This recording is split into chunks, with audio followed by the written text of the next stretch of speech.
Hello and welcome to the sixth edition of Field Days Spring Edition. And today we have some great topics. It's multiple topics, but it's habitat management strategy along with your food plots. We are going to talk prescribed burns. We're going to talk soil health. We're going to talk hinge cutting, tree planting, all those kinds of things. This is a longer podcast, and honestly, it could go on for 4 hours. We're talking with an expert from Whitetail Properties, Rob Hobry. He is the owner of Hobry Forestry and Wildlife Consulting for over 24 years. He has a couple of degrees in forestry management and wildlife management. This guy knows as much as anybody when it comes to anything habitat management. We're pleased to have him, so let's get right to the show.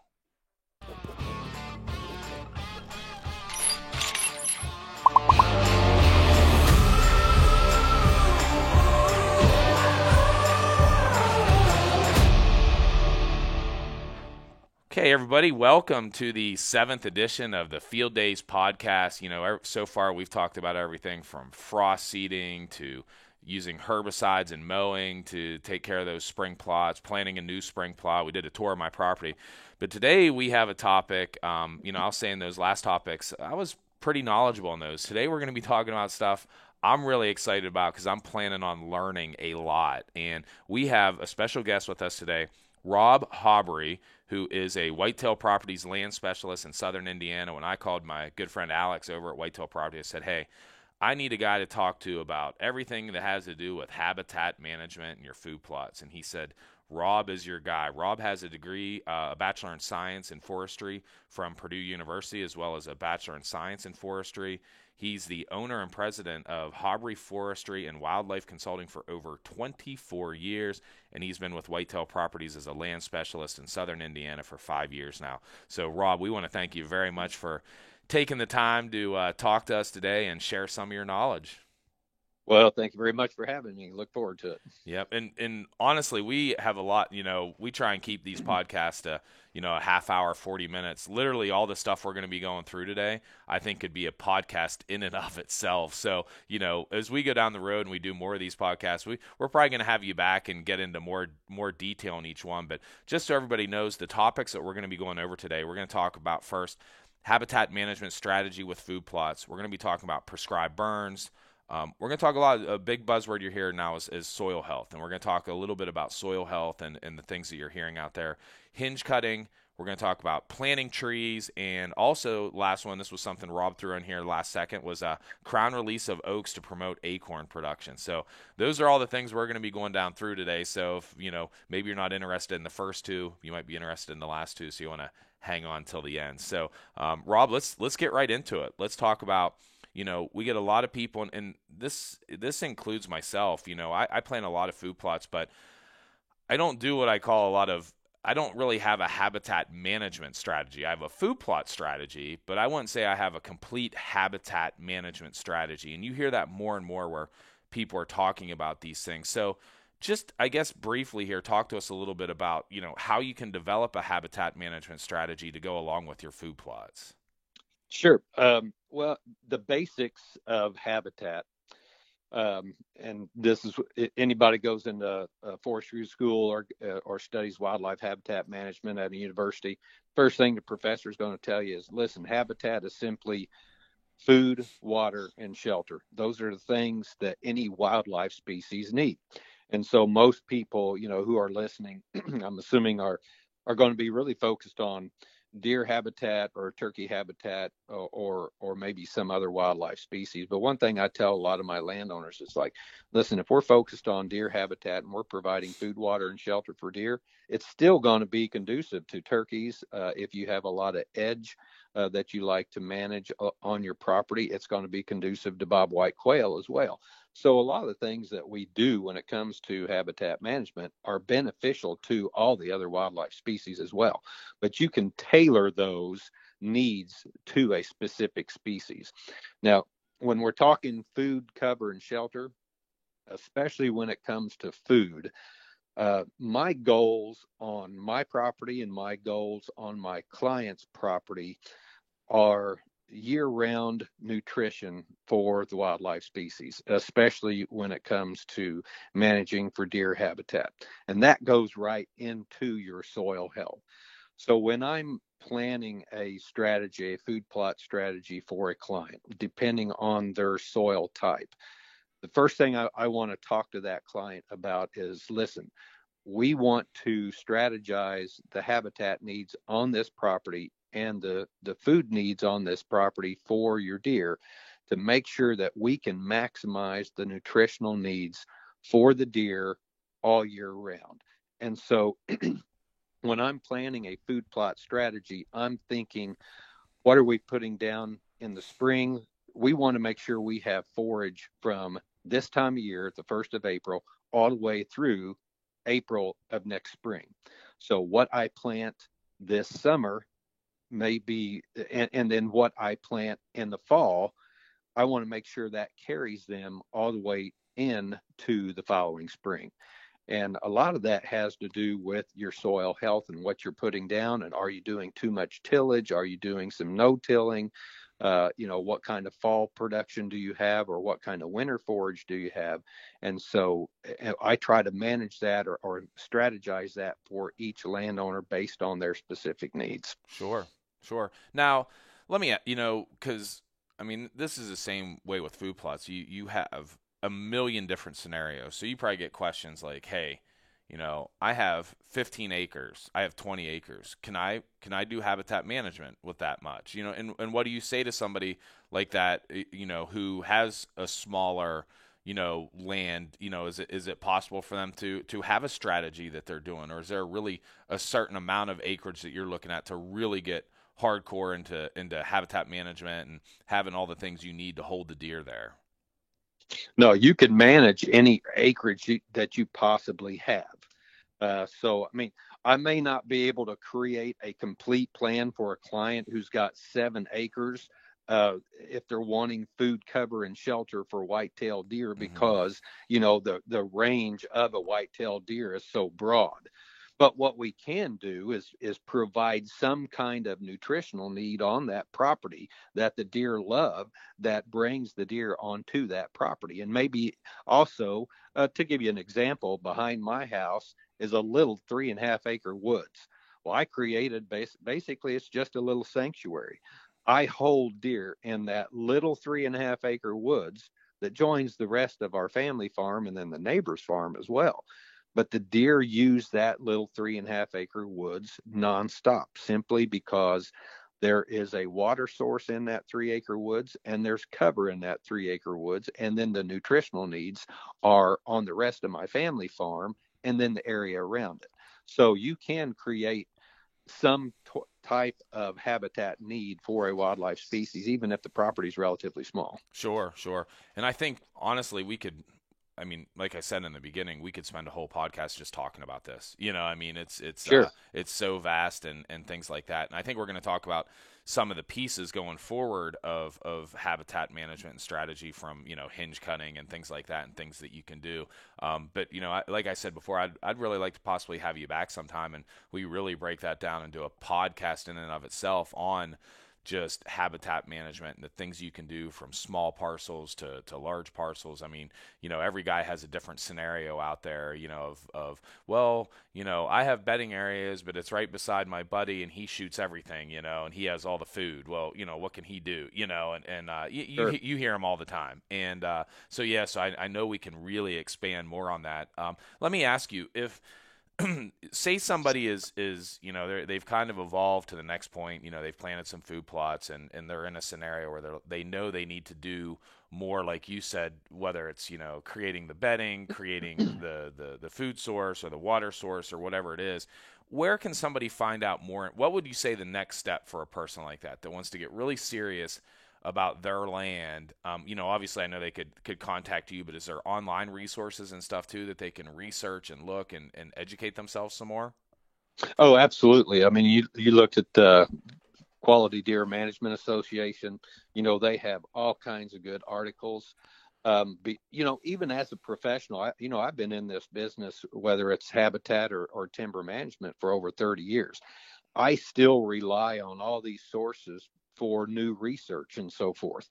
So, I follow Grant Woods, what he writes on Growing Deer TV, because, he calls his property the proving ground. So he does a lot of different research on his property, and some of the things he comes up with is really good.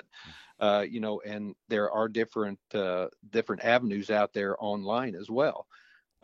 So absolutely, I think a good source for people to follow, even if they're beginners or if they're advanced, are some of the articles you see in Quality Whitetails and through the Quality Deer Management Association. Sure. And I'd say the other thing is this, and let's just talk about it briefly. I see this a lot I manage some pretty big groups, on Facebook, Food Plots for Whitetail and things like that. And it seems like, and I'm not trying to knock anybody, but it seems like every day there's 10 more guys that are habitat management. That's what they do. They're all habitat management.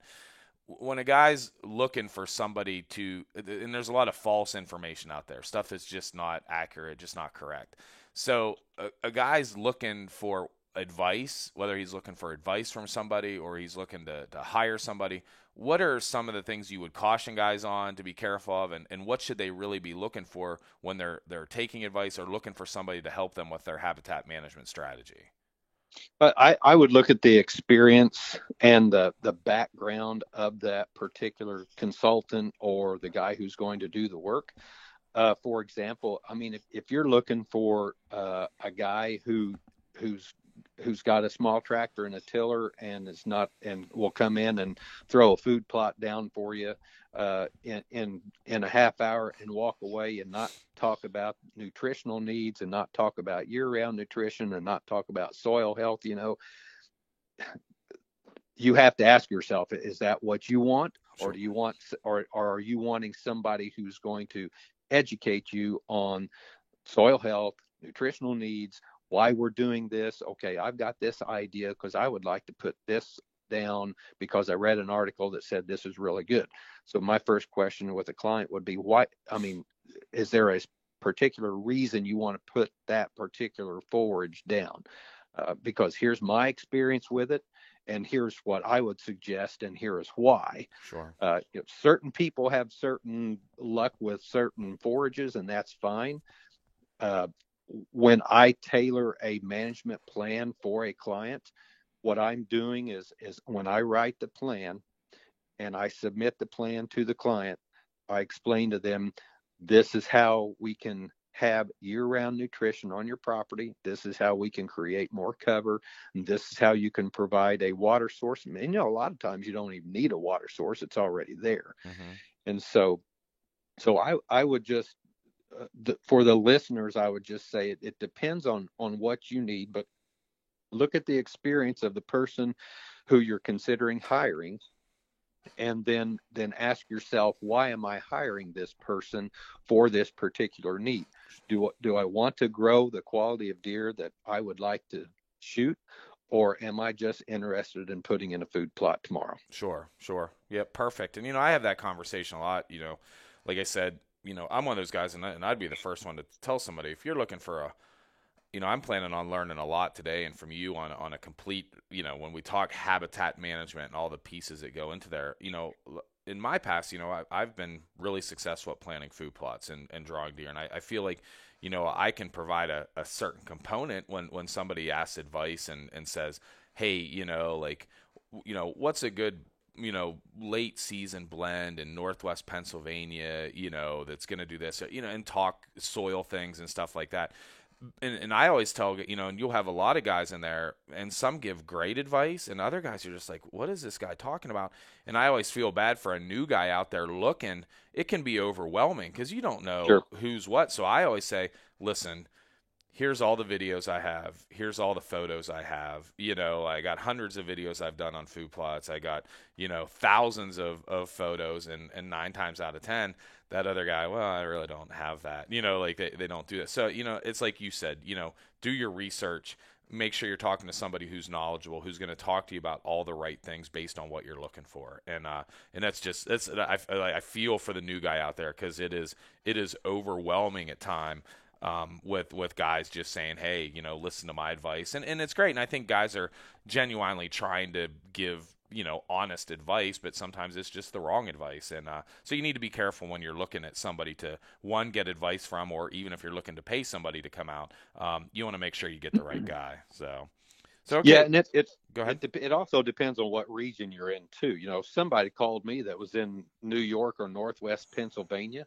I would probably refer them to a consultant who's got several years experience up in that area. Sure. If somebody called me and was in Southern Florida or something like that, I don't have any experience in Florida. So, I would refer them to somebody down there. Yeah. Now, if somebody calls me, they're in the Midwest, I've got a lot of experience in the Midwest, especially, northern Kentucky and eastern Illinois and western Ohio and central Indiana.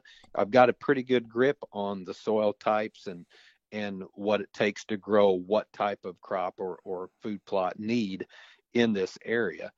So I would caution your listeners on that as well. Because, what we do here in South Central Indiana the growing season is going to be different. The plant types are going to be different. The soybean you select to grow could be different. And so, I just have to be cautious on, where you're at geographically can make a big difference. And that the person you select to help you or receive advice from on that, I would make sure that they're from that area. Sure. At least within the region. Yeah, and I'll give you a funny story on that. Just from a food plot perspective, I got into it with a guy online, and somebody asked about, hey, what fertilizer should I spread for this? And the guy was, I don't know where he was from. He was from like Vermont or somewhere in the Northeast, and this guy comes, 19, you don't need a soil sample, 19 every year, it's going to be good. And and I got into an argument with him. I'm like, you need a soil sample. This guy has no idea what his soil's like, and the guy, I mean, he's fighting me till he's like, I've done this for how many, and then finally I'm like, where are you from? And he's like, Illinois. And I'm like, you do understand guys asking these questions are from all across the country, and for you to give a blanket response of, hey, this is what works, just do this, you get that guy may have completely different soil than what you have. And then it was crickets. Right. I didn't hear anything. That was it, And so we tell guys, you have to be careful and like you said, make sure if you are going to talk to somebody that you're getting the right advice from a guy, based regionally there. So. Okay, sure. Perfect. So let's move on, and this is one we have been, we see a lot. It's a new buzzword, and actually, I'm super interested in this. I'll tell you a funny story when we get into this. But I'm super interested in this, but it scares the bejesus out of me. We're going to talk prescribed burns, and you see more and more people doing this. So could you take us through a little bit of, what a prescribed burn is, the time of year that you do it, why it's good to do that, and then maybe some of the things you need to really be careful with. Well, the first comment I gather from what you just said is the idea of this scares me, and that's good. Because if you go out there with a match or a drip torch and it doesn't scare you and you start dropping fire, you're going to find out real quick that it's going to scare you because you'll have volunteer fire department out there. The key to a prescribed burn or controlled burn, that's what we call it as well, is you have a prescription for it. You have written a plan for it, and you have controlled the fire before you ever light it. That's why it's controlled. It is based on topography. It is based on relative humidity. It is based on the fuel moisture levels that are out there, and it's based on your wind speed and your fuel types. All those are extremely important variables. And if one of them is in an extreme case, then you don't ever drop fire. Sure. So it's with controlled burning or with prescribed fire, it is controlled, and you have a plan and you have a checklist. And on that particular plan, if every single item on your checklist, whether it's wind speed, relative humidity, fuel moisture, if all of those aren't met that day, then you cancel it, even if you have to pay your people and send them home. Sure. So I guess that being said, you just went through a lot, and say there's a guy like me, who has never done this before, doesn't necessarily know a lot about it, where do you start? Like, how do you get started with something if that's, and I guess before we do that, let's talk about why we want to do a prescribed burn. What are the benefits of doing a prescribed burn, and why is it something that we should be interested in if we can do it? Well, that's the first question I would ask the landowner. What are your goals in doing this? I mean, so if you want to burn this section of your property, or you want to have a fire in your woods in this area, why do you want to do that? Well, I read an article that said it's really good. Well, you might be in an area that, you don't have very many fuel types. And so that's the first question I would ask is why. So most of the time, we burn in the spring or the fall. If you're burning in the spring, a lot of times that might be for site prep. That might be to knock back some native grasses that that have gotten too thick and have laid over. So you're wanting to burn those back so they will grow back. A lot of times in the fall, with a fall control burn, you're wanting to either stress fescue, or you're wanting to kill woody vegetation that's coming in your field or in your woods. For example, if you have a small section in your woods that you use as a bedding area, and you really want to encourage the native forbs and the early successional vegetation that's going to come in, but it's starting to get shaded out from the saplings and the regeneration from the forest stand, the best way to kill that is to burn that in the fall. What you've done is, by running a fire through that, you will burn that bark layer, and underneath the bark is that cambium layer, and you will stress that cambium layer, and that will prevent those trees from storing those carbohydrates and nutrients for the winter. So then when the spring flush comes on the following spring, you won't, most of that it will have killed most of that, and you won't get a quick regrowth of the woody vegetation. You'll get more regrowth of the quality forage that deer like. Now, if you burn it in the spring, a lot of times it'll go through it and maybe boil the sap or burn the bark, but then you'll come back 3 weeks later and you'll have 4 new sprouts, because there's a lot of activity in that root system. Sure. So in the springtime, you're really burning more for site prep, or burning more to knock back some native grasses that have gotten too thick. Or you might be doing a February burn while everything is still dormant in the woods, where you may not do as much damage to the woody vegetation as you want. For example, if you're wanting to encourage white oak regeneration or something like that.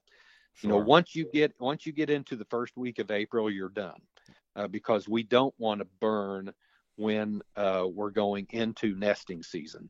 So if you didn't burn up to this point, I think the latest we have ever burned was like April 4th or 5th. Okay. We had a really late winter, and we actually went into the first week of April because it was still cool.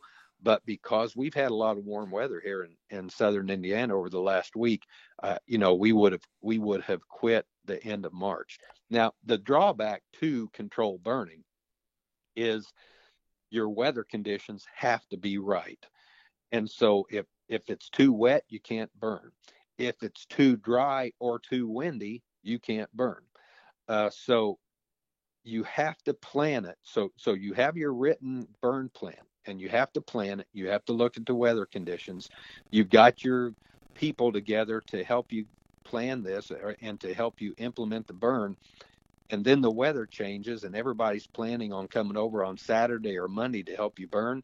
The weather changes, a cold front comes in or a warm front comes in, and all of a sudden your wind conditions are too strong and you can't burn, and you have to call it off. That's the drawback to burning. There's some years that are really good and you can get a lot of burning in, and then there's some years just aren't any good at all, and you just don't get much burning in at all.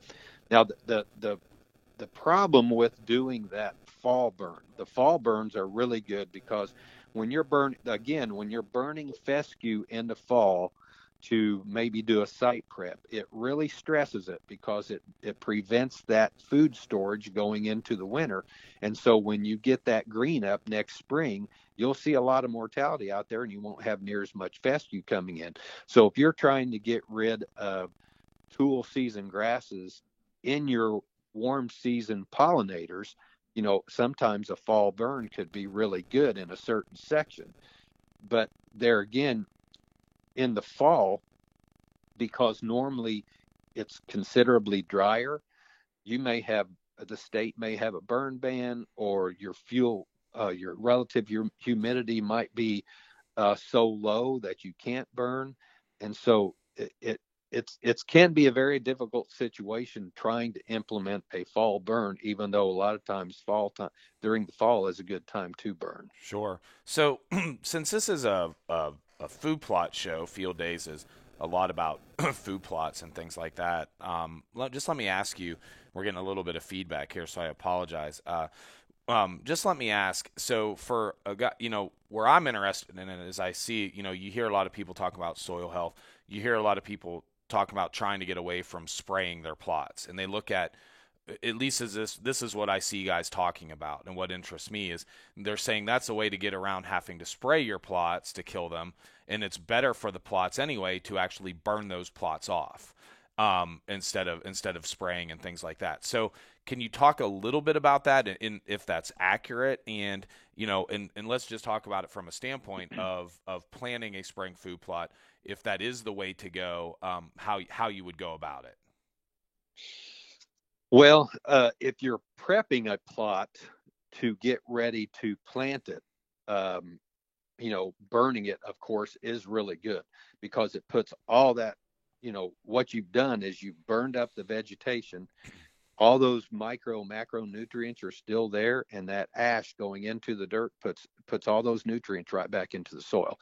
And so that in that respect, it's really good.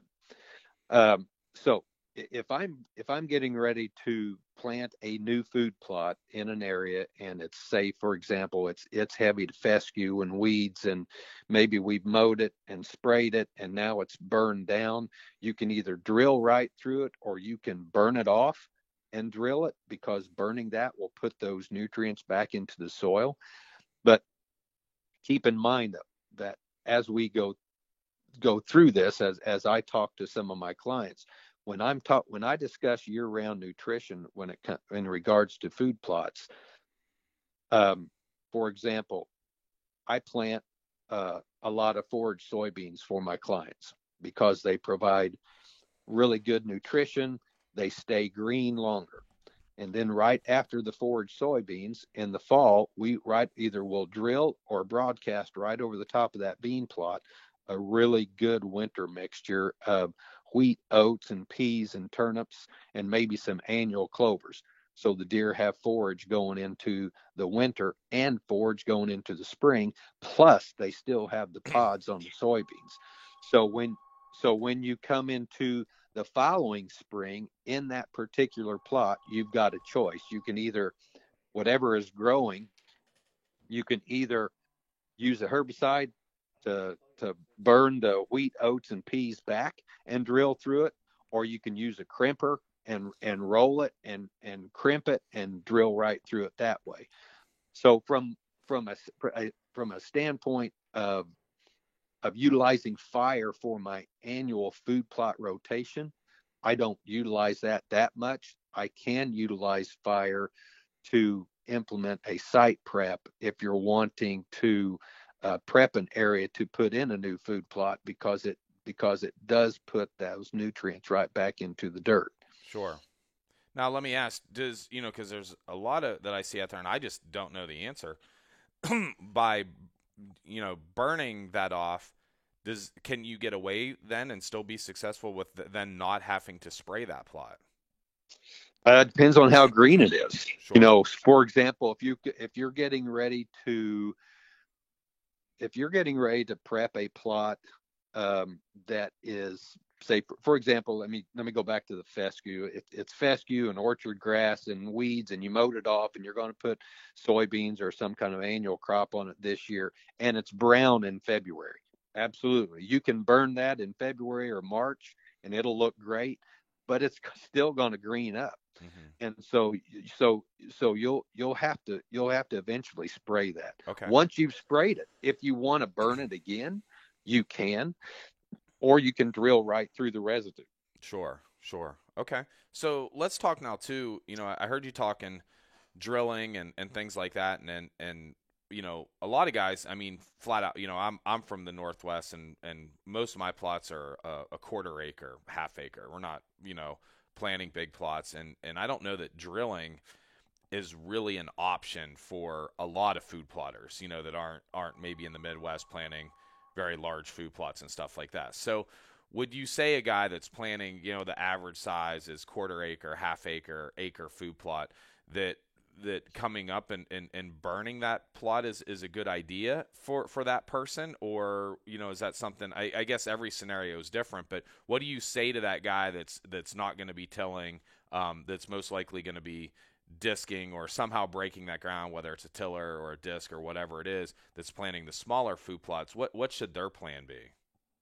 Well, I mean, if you've got a smaller plot and it's like you said, a quarter of an acre or half an acre, and you're going to make it an annual plot, I mean, I've seen really good results with going in and burning a plot off, and then right after that scarifying it a little bit, or just or like you had mentioned before, frost seeding clover or something like that over the top of that, and had incredible results from that. Sure. So yeah, absolutely. I mean, in that regard, in a smaller plot like that, you still have to be careful. You're still going to have some kind of earthen fire line around that plot prior to burning it off. Yeah. And if you don't have an earthen fire line, it needs to be really green all the way around it, and you really need to have a lot of guys out there to help. In the event that the wind picks up and shifts on you. And trust me, it it the best professional in the world can get burned on a control burn. Sure. It's just that simple. You have to be prepared for anything that could happen. And the guy who goes out there with a flare or a drip torch thinking, I can burn this off myself today, and that wind shifts on him, he's the guy calling the volunteer fire department praying that it doesn't get into his neighbor's house Yeah. or something of that nature. So just keep in mind, when you're doing that sort of site prep, you still really need help. And you really still, I mean, it is always best to have some kind of earthen fire break around that. Sure. So again, as we wrap that up, again, I think we can talk about that, the benefits and the positives and the negatives that go with it. It's something that I'm really interested in, just from a standpoint of, one, for it being healthy for the soil, and maybe possibly having to get away from disking or tilling and things like that you can use that as a method and stuff. So I know where would be a good place that's a reputable place that people could get more information on that? And I know you mentioned Grant Woods before, does a lot of stuff. I know he does a lot of stuff on burns and things like that. Is there any other place that people can find out more information on how to do this and why they want to do it? Yeah, I think that some of the best research that's been out in the last few years is from Craig Harper at the University of Tennessee. Craig Harper is the extension specialist at the University of Tennessee. He does a lot of work with Quality Deer Management Association, and his articles are outstanding. I've actually seen some of his research down in Tennessee and some of the lands that he manages down there, and we were looking at those from an oak regeneration standpoint and a habitat standpoint, and we went and actually looked at areas where they had done a spring burn, looked at areas where they had done a fall burn, looked at areas where they had done site prep burns, and the results they had, and I think Craig Harper's research is probably some of the best out there. Sure. So No. if somebody was just to Google Craig Harper, University of Tennessee, he's got all kinds of articles out. That's great. Okay, perfect. Does he do any videos as well, or is he mainly just writing articles about it? If he does have videos, I've not seen Okay. them, but I know he's had articles out. Sure. Great. Okay. That's perfect. So let's move on. Again, we could talk about that for a long time. And like I said, based on the audience feedback and stuff, we may break some of these down and do a whole podcast on each one of them because I know we could talk a lot more about it. But for time's sake, let's move on to the next one. We have soil health in here. And this is something that just over the past, maybe 2 years where, people have really that's the main buzzword that they're talking about, and you're hearing the things like that you're talking about with no-till and things like that. So let's just talk a little bit about when people are talking about soil health and what the big buzz is about that right now. Well, here's the key: everybody wants healthy deer because we want healthy deer, even if they're healthy does, because healthy does will drop a healthy fawn, and healthy bucks will grow nice big antlers. So we want a healthy deer herd and we want to grow quality deer. That starts with what the deer are eating. Well, what the deer are eating is directly proportional to where it's growing. And so if your soil health is very poor, your the vegetation is going to be relatively poor, and those macro and micronutrients within that vegetation is going to be relatively poor.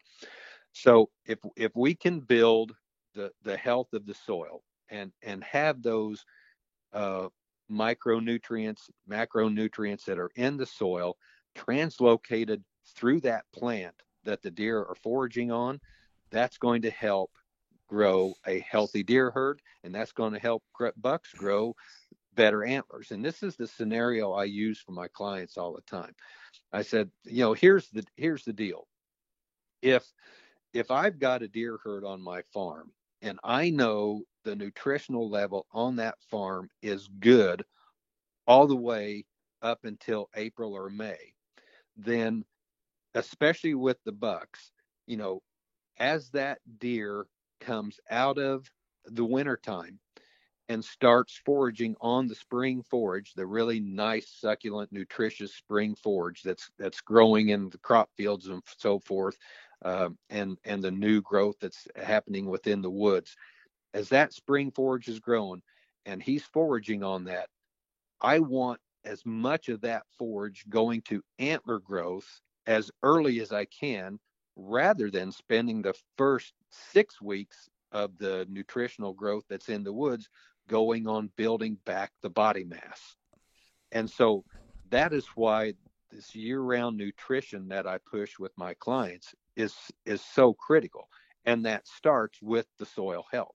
Sure. And when I cringe when I hear someone who calls himself a habitat manager or a consultant start saying, don't worry about the soil test, just do this. Mm-hmm. Well, if I'm not worrying about the soil test, I don't have any idea where my nutrient levels are in my soil, which means I don't have any idea where the nutrient levels are going to be in the plant tissue and the plants growing that the deer are foraging on. On my client's property and on my farm, I take soil samples on every single plot every single year. Sure. Yep. Amen. I preach it all the time is soil sample, soil sample, soil sample. And I guess, just to talk a little bit more about soil health and what I see and hear all the time and the feeling you have is you're seeing more and more people say things like, don't till your soil, don't disc your soil. You're hearing the no-till, that somehow disking or tilling your soil year after year after year negatively affects that soil to eventually you're going to have diminished results and the fertility of the soil, whatever you want to call it. You would know better what word to use, but you're going to have diminished results year after year. And so I get a little confused with that, because, I've watched farmers farm the same fields that my dad's for, 40 years now, and they have great results every single year, and they plow and disc, and they do the same things that they do every year, and they disturb that soil. So I guess when people are saying that, what is reality, and what are the things that you would say, hey, yeah, you do want to stay away from this as much as you can because this does affect this negatively? I mean, can you shed a little bit of light on that of what is reality? Well, the reality is the more vegetation you have on the ground, the more moisture you're going to conserve in that soil profile. So, I mean, the more you turn that ground over, the more moisture you will be losing in the soil profile. And so my farm is 50% sandy loam, and the rest of it is 50% silt loam. And so I try to focus strictly on no tilling, especially on the sandy areas on my farm. And so, I mean, keep in mind that the choice is yours. If you have small plots and all you have is a small piece of equipment to turn it over, and that's what you have to do, I understand that. But if you have larger plots and you're wanting to conserve that soil moisture, and you're wanting to conserve uh, those what do I want to refer to them as, the small soil biological activity that's taking place in the soil in your soil profile, like the small bugs and the earthworms and so forth that are creating pores that are breaking down some of those nutrients for the plant to use. You keep turning that over every year, you're destroying that profile or that soil area. Where if you're no tilling, and each year you're trying to build more organic material, then you can build that biological activity that's going on in your soil, and everything becomes more natural. I am by no means a soil scientist. I will definitely tell you that. A lot of what I've learned is from friends of mine who are farmers, or articles that I've read. But I do know on certain sites, since we have been doing more no-till and less tillage, I can tell from the soil samples that I take, and from the soil analysis that I receive back from the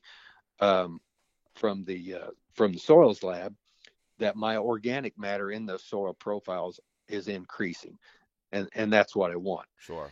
And so we're trying to conserve moisture, and we're trying to build organic matter. And the more organic matter you build, the more nutrition you build. And it's hard to build organic matter when you're consistently turning the soil over. Sure. Sure. And, Rob, there's so many more things I want to talk to you about that I would really like to do a whole podcast just kind of on soil health. I really would, because we're already here at about 40 minutes. We've went over our time. I knew we would. And there's, wow, okay. there's so, I want to go through the rest of these, and we'll kind of skim through them. But I really, really want to talk more about soil health, and it's for my own selfish purposes, and you're seeing things, like, I tell guys, I remember there were 3 years I used one of those tillers and on the back of the tractor, and I just buried the sucker, and I had this seed bed that was just, you would sink into your shins, and you're thinking it's the best thing in the world to just bang that up with a tiller like that. And needless to say, after about the third year, those plots stopped completely growing. And I know that was a combination of things, from the compaction that we were getting that we didn't even realize, to just beating that soil up so bad that we really, those plots just went downhill, and it all makes sense. So I've watched it firsthand. And, so I want to talk to you not only, okay, now we've kind of screwed up on some of our stuff. How do we build it back? How do we get it back Sure. to where it was? And so I'd really, if you're up for it, I'd really like to do a show, talking about soil health and things like that. But there's so much more, and we could talk so much longer about it and what guys can do in all different kinds of scenarios. But I guess there's a lot of resources out there. There's a lot of people you're seeing talking about this. And I do want to ask one more question, because it does confuse me sometimes. And I look at, like, so, and what everybody's saying is exactly what you said, that the more times you disc and you till that soil, that you're losing the moisture and the I think they call them the microbes or whatever, but the bugs and the things that are in that soil over time, that's going to dry out, and you're losing that moisture, and that's bad for the overall soil health. How is it that farmers every year can do the same things and plant the same fields for 40 some years and get great results? What are they doing that, every year I watch them, plow and disc it and do all the same things they do every year? How is it that they're getting this, fantastic results every year, but yet we say when we do this on a food plot, this is going to affect it negatively? Well, we don't know what their input costs are on planting that either. Sure. I mean, they may have had the local turkey farm or chicken farm come over and just pour the coals to some organic matter that comes from there. And the other thing is we don't what we see the crops growing in the field and we see them tilling the fields, but we don't see how much fertilizers are required to put down for them to grow the crops effectively. and Sure. and I see it, and some of it's just simply old school. I mean, I've I've got a friend in the southern part of this county, and Muscatatuck River comes up into his farm every single year. And and we've discussed, be nice to have some grass waterways, and some of those he refuses to do it. And every year he's out there with a disc closing in all the washes that happened all throughout the winter and going right back through and disking and tilling and planting his crops. And he still grows pretty good crops on it. But I mean, his input costs would have to be high Sure. because there's a large percentage of those input costs after the first or second rain that ends up right back in the Muscatatuck River. Yep. That makes perfect sense. So yeah, let's, just for time's sake, we'll move on from soil health, but it's something I definitely, just from a selfish standpoint, I want to understand better because, like I said, I've been food plotting for 13 years, and I've had tremendous results, but I've seen over the years some of my plots that did really, really well. And I soil sample, I lime, I fertilize, I do all the things I'm supposed to do, but I've seen some diminished results over the years, and it's just something that I'm super interested in, as well as a lot of other people. So, it's definitely something I'd like to expand on. Sure. So let's, we got three more things we want to talk about. We'll kind of skim through these, and, this whole thing is about spring-related topics, so I felt that they fit in here. Let's talk hinge cutting real quick. I know that's a big topic. 3 years ago, it was the only thing you heard about. Everybody was talking hinge cutting, hinge cutting, hinge cutting. You don't see it quite as much anymore, but you still see guys doing it and talking about it. Can you talk to us a little bit about hinge cutting and why it may be good, or why it might not be good for your property? Just tell us a little bit about it. Okay, so with hinge cutting, I as a forester and as a habitat manager, I have seen some really good work, and I have seen I have seen landowners destroy their forest stand, not only from a return on investment standpoint, but also I mean, they just did everything wrong in the wrong area with the wrong species of trees. Mm-hmm. I mean, so you have to, it's again, it's one of those situations where, I always err on the side of caution. If you're not sure what tree species you're getting ready to hinge cut in the area you're thinking about, call a forester, have him come out, discuss your objectives on it, and at least have him help you identify the trees that you're getting ready to kill or getting ready to do the hinge cut on. Now, Sure. with hinge cutting, I always encourage my clients, listen, if you know an area on your property that every year the deer bed nonstop, they're always in there. They're in there in the spring, they're in there in the summertime, and it's an area that is getting very mature, and there's it's an area where there's not a lot of cover, but they still like that area. That'd be a perfect area to go in and maybe do some hinge cutting on. But what you have to be careful with hinge cutting is if you've got a forest stand that's full of really nice young white oak, red oak, and black oak and cherry, you don't want to go into a white oak stand and start doing a bunch of hinge cutting.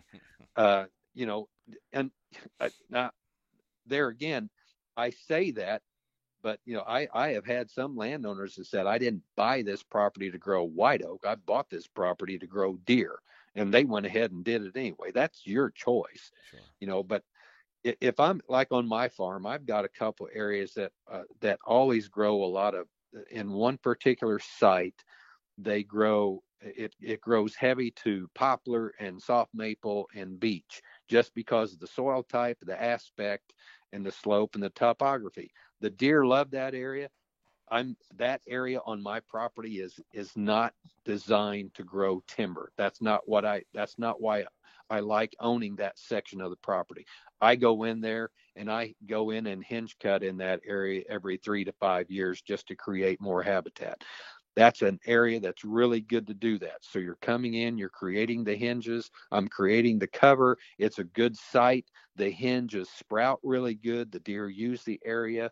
And so that's an area that I think is really good for hinge cutting. Now you can incorporate your hinge cutting with timber stand improvement, and that can be a whole different podcast in itself. Sure. But keep in mind with your hinge cutting, most of the time you're not using any herbicide. You're just coming in, cutting halfway through the tree, laying it over so the tree stays alive, and you get a lot of sprouts and you get a lot of cover. And I just did a back section of my farm about a month ago. It was an area that was an old bedding area, and the locust trees had come in there pretty hard. I just went in there one Sunday afternoon in about 2 hours and just hinge cut every single one of those. I know the deer are still going to use it. It's ugly. It looks like a bunch of treetops laid down, but the deer are going to just really pour into there this year. So that's an area that's already designed for bedding. That I had a particular tree species that was perfect for the hinge cutting, and that's why I went ahead and did it. Now, people are going to think I'm crazy when I tell you this. There were probably 3 or 4 walnut coming in that area, but that is not the area on the farm I'm trying to grow walnut. They're volunteers, so I hinge cut the walnut as well. And so it's really the hinge cutting in these bedding areas are really tailored toward the area you want on your property to be the bedding area and the area that the deer are already using. So it's not one of these situations where you're just going into the woods and taking 4-inch trees and hinge cutting them and laying them down. Yeah. You just like everything on your property, you need to have a plan and you need to have an objective for it. Sure. Now, the one thing I heard you say, and we'll move on from this, but the one thing I heard you say is most of it you said it was already existing bedding areas that you were doing hinge cutting. Is sometimes hinge cutting a way, say, I want a bedding area here? Is hinge cutting a way to create a whole new bedding area, or is that something you don't really advise? Well, I mean, you can. I mean, but like the little 3.5 acre scenario I gave you that's right behind my house, I don't hardly ever go into there. The deer had used it some in the past. I wanted them to use it more. Now that I created that area in there, yes, they do use it more. But the key to that is human disturbance. You can go in and create a bedding area and want the deer to use it. Mm-hmm. But, if your neighbor or your brother or your cousin is walking through that because that's their hiking trail every other day, you need to pick a different area. Sure. Because the key to these bedding areas is really sanctuary as well. The other thing is if there's a particular area on your property that for some reason the deer just don't use, I don't know, it could be who knows? It could be a trespasser's bothering it, or it's too close to the neighbor's house, or whatever. If there's an area on your property that the deer just don't seem to use that much and it's already relatively thick, you can hinge cut in there and there's a good chance the deer may still not use it as a bedding area for whatever reason. Sure. And so that's just something you have to keep in mind. Yeah. But you can take an area that you want more deer activity in, and if there's not that much human activity at all in it, you can do the hinge cutting and create an area that should be good for nesting for turkeys, and it should be good for deer bedding as well.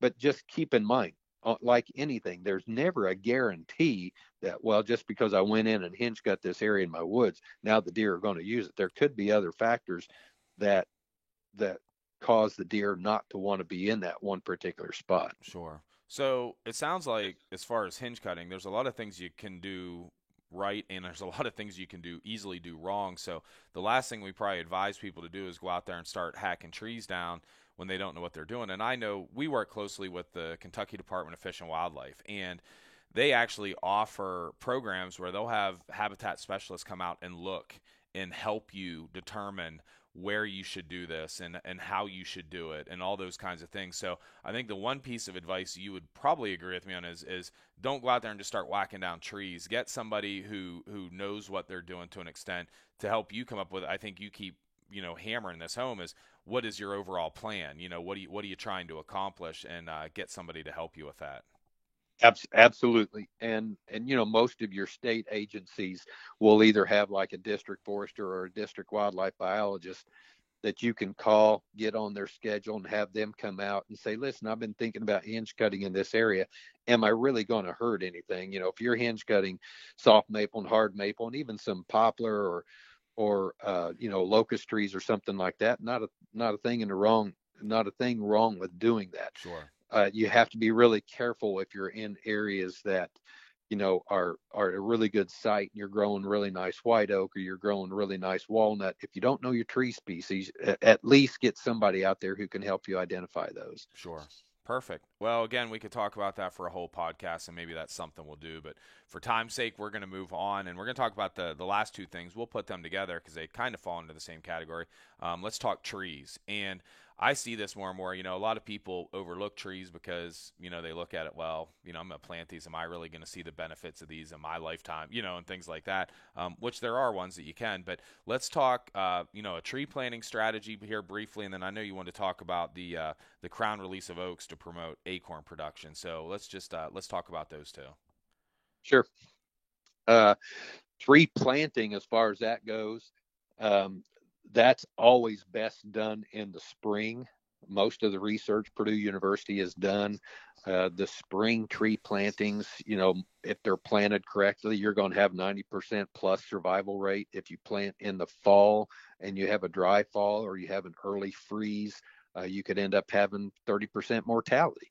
And so when it comes to planting trees, I always suggest planting seedlings. Rather than like acorns or something of that nature. Also with fruit tree plantings are really good for along edges or on the right slope. Basically, they just give, as they start producing fruit, they give your wildlife species, especially your deer, just a little bit more nutrition, a little bit more variety on your property. It's not a cure-all. It's not a guarantee that you're going to kill a 175-inch deer every year because you planted a certain chestnut tree. There's no guarantee of that anywhere. But it does provide just a little bit more added nutrition or added forage availability for your deer. And, like I said, planting trees is always best done in the spring. And the earlier in the spring you can do it, the better off you are. Okay. Yeah, and I see it more and more, and I'll say some of the best that I've seen in deer, apple trees here in Northwest Pennsylvania.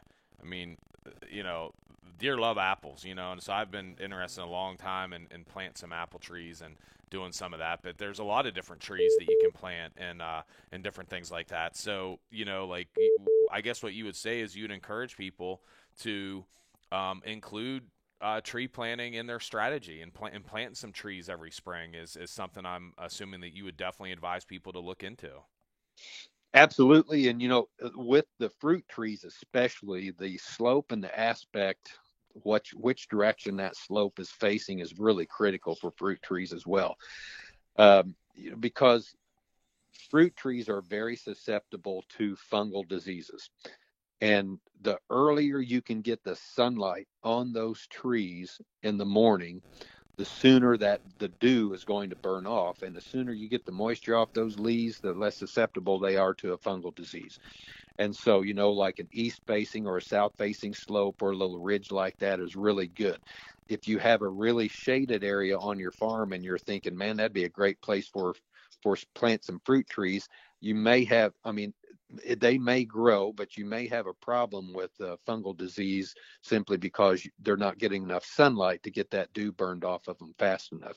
But yeah, planting a variety of trees is always good. On my farm, we've done a variety of acorn production with a different variety of white oak species. We've also done a few chestnuts, and then we've got different pockets of fruit trees throughout the farm as well. Like I said, it's not a cure-all, but it's still just that added foraging opportunity for deer. Sure. So I guess again, you've heard me ask this throughout: is there a good resource for a guy, who says, man, I'm really interested. I'd like to plant some trees. Is there any particular guy or resource out there that you could advise guys to look into? And I'd assume also that this is probably very regional. Like certain trees are going to grow better in certain places. But is there any resources out there that can help guys when they're looking into doing this? Really, I always refer back to Quality Deer Management Association. They usually have some really good articles on those. But you hit the key right there. It's very regional. So you have to be careful on what variety of pear or what variety of apple or what variety of crab apple you're selecting, depending on the site as well. If you have a wet site, what species of white oak are you going to plant? If you have a very dry, rocky site, what species of white oak are you going to plant? You may have, somebody may call me and say, well, I'd really like to plant swamp white oak here. Well, you're on a rocky, dry limestone site, so you'd better plant chinkapin oak, Sure. which is still a white oak species and a preferred acorn by deer. So it really depends on the soil and the temperate zone that you're in. Now, as far as resources, I've actually got, when I first started planting fruit trees probably 10 or 15 years ago, I worked with a couple guys from the wildlife group out of Alabama, and they grow a lot of fruit trees, and they were very knowledgeable as far as what would be best to plant in Indiana versus what they plant down in Alabama, based on the temperate zone. Sure. So that was a really good resource as well. Now, when it comes to planting fruit trees, I always encourage people to plant a variety. So if you're going to plant 10 or 12 fruit trees, you'll want to plant 3 or 4 apple, 3 or 4 pear, and maybe 2 or 3 plum and 2 or 3 crab apple, because all of these will bloom differently, which increases your cross pollination effect, which means you can get a better pollen flow from all the insects flying within the trees. And so a lot of times you can get better fruit production that way, rather than just saying, I'm going to plant 10 apple trees. Yeah. Well, that's great. You know, That's awesome advice. So I would say this, we could, again, this is a topic I think we could talk a long time about. And I guess, Rob, as we get ready to wrap up here, I want to give you a chance to, if somebody's located, like you said, in the Indiana, Ohio, Kentucky, Illinois area, how would somebody make contact with you if they were interested in using your services? best way for me is through email. Rob at hawburyforestry.com. Okay. Or you can go to my website, hawburyforestry.com. Yep. Can you spell that out for us so Sure. everybody has it? Yep. It's HAU, B as in boy, RY, forestry, and there's only one R in forestry.com. .com. Perfect. So, Rob, like, I just want to say thank you so much. This is our longest podcast ever, which I knew it was going to be long, and I think we could have done it for 4 hours. And what I'd like to do is if you were willing, is have you on another time and really break down some of these topics and get more in depth, because I think we could do an hour on each one of them. But the goal of this was just we see a lot of this, and as the podcast grows, we're going to get more specific. And this is the spring edition, and this was a lot of spring type related topics, whether it was the prescribed burns and the hinge cutting or the tree planting. That's all kind of a lot of times in the spring, and that's what we wanted to go over. So, Rob, again, I appreciate you very, very much taking the time to talk to us today, and obviously very knowledgeable. And the one thing I did want to wrap up with, there's guys like Rob, obviously, that can take your property to the next level, but there's also a lot of times, like we talked about, you can call your state agency, and they can come out, like like I said, we work closely with Kentucky. I know most states have this, where you can give them a call, and there might be certain services that they can help you out and provide you with. So we encourage you, before you go out there and start hacking trees or doing prescribed burns, that you make sure you have your I's dotted and your T's crossed, and you're doing it the right way. There you go. Yep. That's perfect advice. And like most of the time you can get on a state website, Indiana Division of Forestry, they'll have a link to private land, and so they can get you in contact with a district forester or a district wildlife biologist, and they can come out and provide that service. And they give general advice. They don't do the work for you. And so, and that's always a good place to start. Perfect. Well, again, Rob, thank you so very, very much. You know, we gave the email and the website address. If you're in that area and you're looking, you know, like I said, when I called Alex at Whitetail Properties and asked for a guy, you were the first name that came up. So obviously, super knowledgeable. We appreciate you taking the time and going through this stuff. It gets a little tedious, and we'd love to have you back sometime. So again, thank you very much, Rob. Hey, thanks for having me. I appreciate it. Anytime. Yep, yep. You have a great day and have a happy Easter. Thank you. You too. Take care.